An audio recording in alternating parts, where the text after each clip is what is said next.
What's up, What's up, guys? guys? I'm Ashita. And I'm Jade, and we're the chapter leads for Superposition Fremont. Today we'll be continuing our exclusive Q&A interview series. In this week's episode, we will be interviewing various club leads from Irvington High School. On today's panel, we have the club leads from Irvington High School's Girls Who Code Club, Girls in STEM Club, Coding Tomorrow Initiative, Science Olympiad Team, and Math Club. We're super excited to interview them, and I know you guys are too, so without further ado, let's just hop straight into it.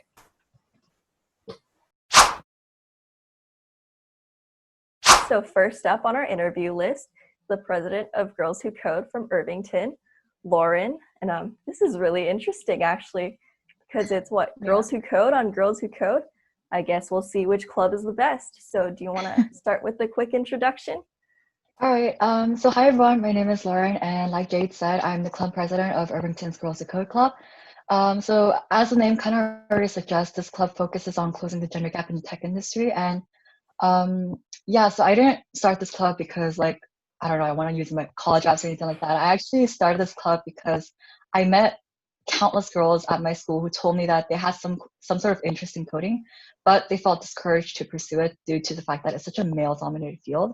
So I started this club because I wanted to change that. So yeah. Yeah, that's a super cool reason to start a club. And I think, the whole college clout culture is definitely something that we should not be doing. But yeah, anyways, so what are your upcoming plans for this year? Yeah, so we're just basically just going to be trying our best to run with as much resemblance as to how it normally would run if we were in person at school. So in terms of events, we are definitely looking for a lot more new options, especially because we're in quarantine. So there's a whole new wide area of stuff that we can do, because we won't be able to do events that we did last year, for example, field trips. So we're definitely looking for new options. And in terms of meetings, we're planning to just keep it as weekly Monday meetings, but that really depends on how school actually runs and how long instruction will be per day. So for now, it's going to be weekly Monday meetings. And the biggest change that we're going to be doing this year is that we're just definitely going to be focusing a lot more on active teaching, which a lot of our members told is something we lacked last year. So that's definitely going to be changing this year. Yeah. All right, perfect. So we were also wondering what your club is doing to kind of tackle the current COVID-19 situation. You guys doing anything special or? Right. So a lot of us are just kind of stuck at home, and our only source of socializing is through online means, which what we're doing right now. So that's why I, along with other Girls Who Code clubs in the Bay Area, like you, Jade, decided to create a Discord server to help connect our members a little bit more. So we're still setting that up, of course, but we do have a lot of events in mind, such as hackathons and bonding events to help alleviate this dreaded quarantine. Perfect. So it seems like you're doing a lot, and definitely as a leader, also taking on a lot of responsibility. So I was wondering, how did you overcome the fear of kind of being judged as a bad leader? Right. So actually, I was a really shy and introverted person in my freshman and even in my sophomore year. So I definitely thought about this a lot, like if I'm doing enough as a club president, if I'm making the right calls, all that sort of stuff. So honestly, for me, the solution was to really create a really open and welcoming atmosphere with my officers and my members as well, because it kind of crushed the idea and expectation of me to be perfect role model, never makes mistakes, because everybody makes mistakes. So it's good to just kind of establish that when you first meet someone. So yeah, and if I do make mistakes or if I make the wrong calls, my members and my officers are always there to give me suggestions, feedback, and correct me. And on top of that, I like to think of triangles when it comes to how I run my clubs. So sounds a little bit weird, but bear with me. So usually in a typical club, the hierarchy is kind of like a regular triangle. So the club president is at the top and the members are all at the bottom. So I don't like that idea. So the way I try to run my club is the upside down triangle. So members are at the top and the club president is at the bottom, because the club is literally made for the members. So they should definitely be at the top. And as a club president, all I'm doing is I'm just giving out resources, making sure the members have what they need or what they want. There's not really much special about my role. So the upside down triangle is how I try to run my club. So that's basically how I overcame the fear of being judged as a club leader. Yeah, I think that's really like a really good way of looking at it. I think, yeah, I kind of run my club the same way with the whole upside down triangle thing. I think that's Yeah, really same. cool how you like put a name on it. So we were talking a bit about like members and officers and stuff like that. So we were wondering how you went from being a member to a club officer, and also like what you look for specifically in club members when you're looking to kind of turn them into officers. Yeah, so I actually don't have an answer to the first question since I also founded this club. So I didn't become a member to an officer. I was an officer. So however, I can definitely talk a little bit more about the second question and what I look for in potential officers. So for me, like having prior officer experience is not really a factor I focus heavily on because even my first set of officers, who are now my vice presidents and my secretary, they were all chosen from like zero background of officer experience, and they're doing amazing right now. So instead of that, I look a lot more into ambition and passion for the club and wanting to make it a better place and enrich our members' experience. So as long as they can demonstrate that, I think that will make a really good potential club officer. Yeah, I think those are some really good qualities to look for in potential club officers.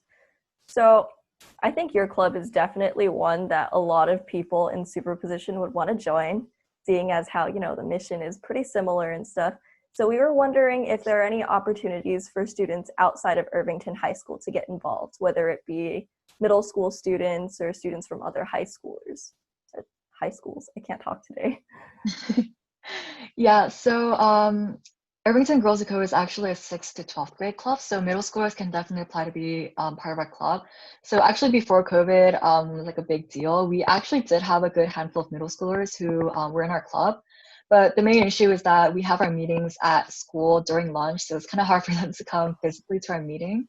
Yeah, so instead we literally just put everything online on our Facebook page. So everything that they needed was there, but you know, it's still kind of like a disconnect. So one thing good about being stuck in quarantine is that we all have to rely on online means entirely. So that means that everyone's kind of like on the same platform. So even if you're a middle schooler, you'll still have the same advantage as a high schooler. So if you're a middle schooler and you're watching this, definitely feel free to apply to become part of Irvington's Girls Code Club. Alrighty, so we were talking about how, you know, middle schoolers can apply to join your club. So how would we be able to do that? Like how would we be able to contact you and also just join your club in general? Yeah, so you can personally reach out to me on Facebook. You just need to type in Lauren, Lauren, and my last name, Hur, and I'll respond really quickly because I'm on my phone a lot. But other than that, you can type in IHS Girls Code and you'll find our Facebook page. And if none of those options work for you, you can also email us at girlscode@ihsvikings.org. Alrighty, perfect. And all of that info will be in the description below. So if you're interested, just go ahead and check it out. Do you have any final announcements or parting words for us? I hope everyone stays safe during this preceding time. So other than that, just keep an eye out for our Discord server because that's definitely going to be something both me and both Jade and I are going to be talking about. Yeah. Yeah, absolutely. You guys, like, stay on the lookout. You can join my Facebook page, American High School Girls Who Code, or you can also join Lauren's. All the info will be there when we're finished with it. And thank you so much, Lauren, for calling in today. All right. Thank you for having me. Today I'm here with Irvington High School's Girls in STEM president, Madison. How are you doing, Madison? I'm doing well. Thanks for asking. How are you doing? I'm doing great too. So would you like to expand for me what Girls in STEM does and what you guys like, how it is, what are the plans? Yeah, very similar to what Superposition Fremont is trying to do. Girls in STEM is a club at Irvington where we try to advocate for gender equality in the STEM fields by giving hands-on activities as well as events. So before COVID-19, this meant that we did during lunchtime, we do lectures and different activities. We would also go on field trips and have guest speakers. And in addition to all that, we would actually do service events where we teach STEM, and we also would participate in various competitions, ranging from arguing scientific ethics to building remote controlled cars that run on renewable energy. Whoa, that's really cool.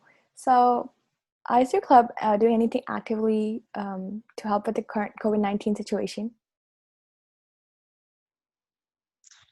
So since the start of this summer, our members have actually been borrowing our club's 3D printers, and they've been using these to print personal protection equipment, or PPE, including face shields, face masks, and ear protectors.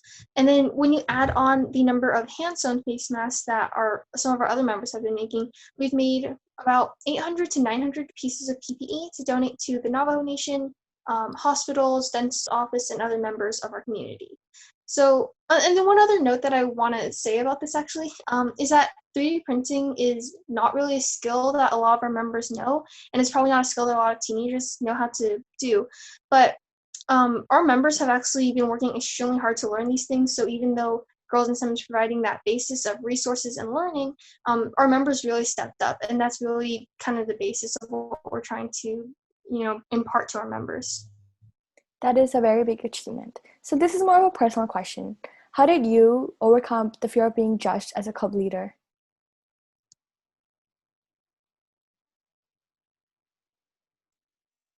Yeah, I've heard a lot of different outlooks on how to address that judgment. So my answer is probably going to vary a little bit from situation to situation. In general, I would say that you want to try to reframe the situation a little bit, because judgment is essentially the same thing as feedback. So the only difference that I can really discern between those two is that judgment is associated with the phrase silent judgment, which kind of makes people think of talking behind your back and that dissent type of thing. So the only thing that you need to do to reframe the situation is to take out that silent part and then actively engage your members and ask them what if they liked the last event, if they have other interests that maybe the club isn't addressing, or what are some ways that we could improve the club. So by doing that, you're able to involve your members a lot more and turn that judgment into more of a feedback. And then adding on to that, when you're a club leader, typically you lead with a team. So then if you have a day of low confidence, then you can really just rely on your other officers, you can rely on your advisors to, carry you, kind of carry the team at that moment. And then it would go vice versa as well. Well, that was really insightful. So I was wondering, are there any specific characteristics that you look for in potential club officers? It's not necessarily something that would be my call, just because our club runs elections, which means that the members get to vote for each position. But some patterns that I have seen is that the candidates who win are typically the ones who were involved and were very dedicated in the club before they even ran as an officer. So for our rising officer team, half of them were actually part of last year's officer team as well. So knowledge about how the club runs, as well as experience with that time commitment, likely played a significant role. And then for the other half of our rising officers, it really came down to being passionate about STEM, participating in events, and showing that they have these unique ideas to make the club even better. I really like the election system you guys have, because that is really unique. And I was wondering if there are any opportunities for students that are outside of your school, or even middle and elementary school kids. Yeah, definitely. We've recently been working with JFK makers, because both of our clubs are printing PPE for different parts of our community. So having that partnership to share resources has been pretty beneficial. And one idea that we're pitching right now is a webinar series where we would be teaching CAD and 3D printing, as well as bringing on scientists who use 3D printing in their different variety of fields, from environmental science to healthcare and engineering. And even if we don't go in that specific direction, we definitely have plans to run joint events with Kennedy and Irvington students to both attend. Additionally, when you're talking about middle school, our team has been considering running a virtual discovery day, which is kind of based off of what the American Association of University Women have been doing annually, where we would explain to schoolers different STEM concepts in relation to demonstrations that they could follow along with at home. So due to the situation right now, because of COVID, we still have a lot of logistics to figure out, but this is definitely a year where we want to get more involved in our community as much as is safely possible. I was wondering how we as students can contact such a wonderful club. Yeah, if anyone has any questions about our club, they can reach us by emailing girlsinstem@ihsvikings.org. They can DM us on Instagram at ihsgirlsinstem, no spaces, or they can visit our Facebook page, which is IHS Girls in STEM Club. And any other last announcements or any other final words? So if anyone is listening here that is from Irvington, anyone can join our club regardless of skill, gender, or grade, as long as you're interested in improving gender equality in STEM fields. Our intro meeting will be in early September, and our non-executive officer elections will be later on in the fall, where anyone who has attended at least 2 meetings within this upcoming school year will be able to run for office, which actually includes freshmen. Wow. Thank you so much for joining Superposition Fremont Madison. Thank you so much. Thank you so much for having me. Alrighty, guys, so we're here today with Sanjhee, who's the co-president of Irvington High School's Coding Tomorrow initiative. Sanjhee, would you like to introduce yourself and your organization? Of course. So first, I'm Sanjhee Gupta, and I'm going to be a junior in the fall. And basically, Coding Tomorrow Initiative is a student-run nonprofit organization which originated in the Bay Area, whose goal is to offer free coding lessons to other students. The nonprofit has a total of 5 branches, and like Irvington being one of them. It basically means that all our instructors are from Irvington High School, and our branch offers lessons in Scratch, Python, Java, and C. And we offer an hour-long lessons twice a week for a duration of 8 weeks for each session, and each class is around 15 to 20 kids. Oh, that's really interesting. All right, so could you please tell us what Coding Tomorrow Initiative's upcoming plans are? Yeah, of course. So the Irvington branch is still very young, as it was established in April 2020, so not so long ago. And since then, we've had one complete 8-week-long session where we taught 2 beginner level classes of Scratch, Python, and Java, making a total of 6. We are now in the 3rd week of our 2nd session, in which we offer 2 beginner level Scratch classes, 1 beginner Python, 1 intermediate Python, and 2 advanced Java classes, making a total of 6 again. After developing the C course curriculum, so the C programming language, we are ready to go with our 3rd session with 2 additional intermediate level C programming classes. And looking at the interest levels of students right now, we are able to implement an advanced class in the winter session. That's really cool. All right, so is your organization doing anything to help with the ongoing COVID-19 situation? So we're not really donating to hospitals and stuff, because we don't really have the funds for ourselves either, because the only funds we do require for are for a Zoom Pro plan, and for that we're basically planning on organizing fundraisers and a donation page, and if we have extra funds, then we'll obviously donate to other places which could help the COVID situation. And in order to provide lessons throughout the pandemic, we have been conducting our lessons on Zoom, as it's an interactive and accessible platform. Alrighty, so it seems like you're doing a lot to help out both in the COVID-19 situation and just students in general, since you're offering free coding classes, and I think that's really cool. So I was wondering, how do you overcome the fear of being judged as a bad leader? So it's really simple, because I make sure to often consult my officers as they provide new insights to questions and stuff, and make sure to maintain a healthy relationship with them, because this way they feel comfortable to approach me when they need assistance. All right, that's a really good way of doing things. Yeah. Okay, so we were talking about officers and stuff. So how can members actually, go into an officer position? What do you look for in potential officers? So we have an application and interview process, which helps us find the most devoted officers. So the release of the application is publicized on school Facebook class pages, as well as other social media platforms such as Instagram, Messenger, and stuff like that. And we follow a similar process for while we select our volunteers. And a couple things my co-president and I look for while electing our officers is that they need to be hardworking, as making the curriculum isn't an easy job, right? And they need to be patient, as often young kids aren't able to grasp onto concepts as easily as we are. And then they need to have good communication skills, because we believe that it's one of the keys to running a successful nonprofit branch. Yeah, absolutely. So now I was wondering, since your branch of Coding Tomorrow initiative sounds so great, and your officers sound amazing too, I was wondering if students outside of Irvington High School had any opportunities to get involved. So we unfortunately are limited by the rule that like our instructors have to be attending Irvington High School or like have to be like Irvington High School alumni.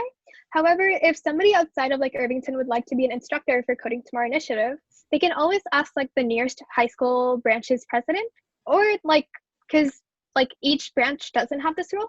So if like let's say they have a branch which doesn't have that rule, and like the person who wants to be the instructor wants to like become one, then they can always like contact the president and ask them if it's possible. Sweet. So in terms of your branch, how could we contact you? So we can always be directly contacted through our email, which is ctiirvington@gmail. And so we check it like super frequently because parents often have questions or like just people wanting to sign up and stuff. Right? And we also have an Instagram account and Facebook page, but those are common to all our branches, all five of our branches. And then besides that, people can always just contact the officers through like social media platforms, and we can like discuss what they want, like the officers amongst ourselves. Yeah. Okay, guys, well, you heard her, and all of that info will be in this description below, so please go check it out if you're interested. And Sanjhee, do you have any final announcements to make? Yeah. So our upcoming fall session is full. However, if somebody would like to enroll in our classes, we have space in our winter session, and the student doesn't have to attend Irvington High School. Furthermore, if we'll be releasing a volunteer application soon, so if somebody would like to apply to be an instructor or just work on our like admin team, which grades with like grading homework and like behind the scenes stuff, they can always email us and we can send them the application when it opens again. Perfect. Well, thank you so much for calling in and getting interviewed today. Greatly appreciate it, Sanjhee. Yeah, it was my pleasure. Yeah.